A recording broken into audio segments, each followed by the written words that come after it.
All three of the Abrahamic religions teach that lending to the poor is an act of compassion that serves the entire community, and therefore, charging interest was seen as immoral. It was called usury and was considered a heinous crime.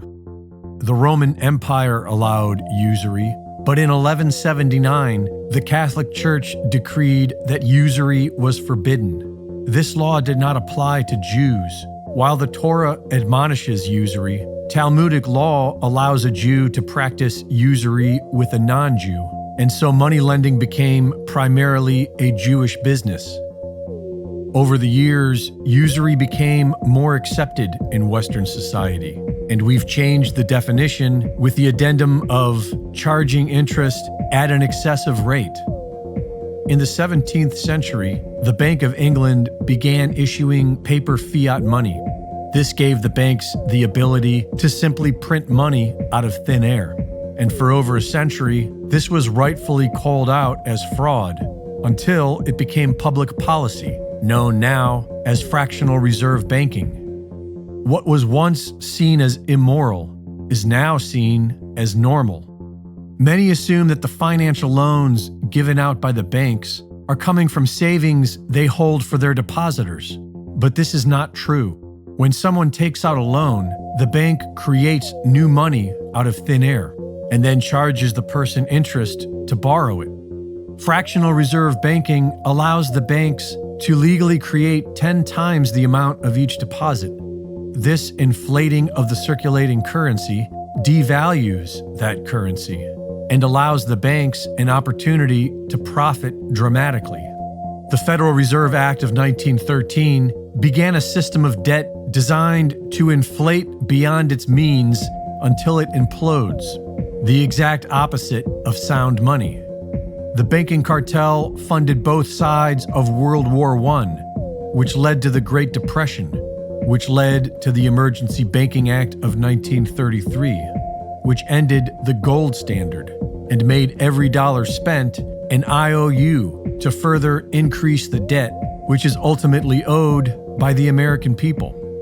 The banking cartel funded both sides of World War II, which led to the Bretton Woods monetary system, which made the USD the world reserve currency, and gave central banks the option to go straight to the gold window of the US Treasury to exchange US dollars for physical gold.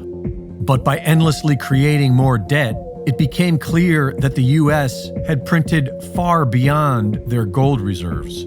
And when several nations came to collect their gold, the federal government dishonorably closed the gold window. To maintain world reserve currency status, the US turned to its military, guns for hire to Saudi Arabia in return for the petrodollar, and war with any nation who threatens USD dominance. A Ponzi scheme is an investment fraud that pays existing investors with funds collected from new investors. And that's what the bankers created. They profit exponentially off the people's debt. It was designed to collapse, and that's what it's doing now. All the markets are crashing, and the derivatives market alone is in the quadrillions, which is much more than the total financial assets of the entire world. There is nothing left to prop up the dollar. This Ponzi scheme is at its end. What that means is that the money you have in the banks will disappear. Everything will go to zero, and then we reset. How we do that will ultimately be up to the people. The banking cartel knows that the only way they can survive this collapse is to somehow convert everyone to an authoritarian CBDC. But without the people's trust, the banks will have problems with this. Many people will lose everything and will want nothing but justice from the old banking system. But many others will comply. Hard times are coming fast, and if we were smart, we'd prepare, let the big banks die, and create a banking system that serves we the people. Reporting for InfoWars, this is Greg Reese.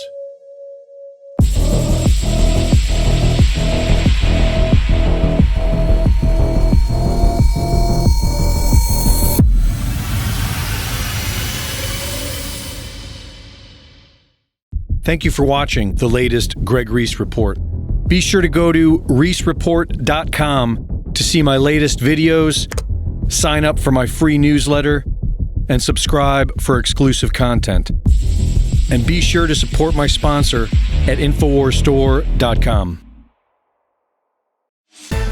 The best-selling book in America last week was The Great Reset and the War for the World, written by Alex Jones.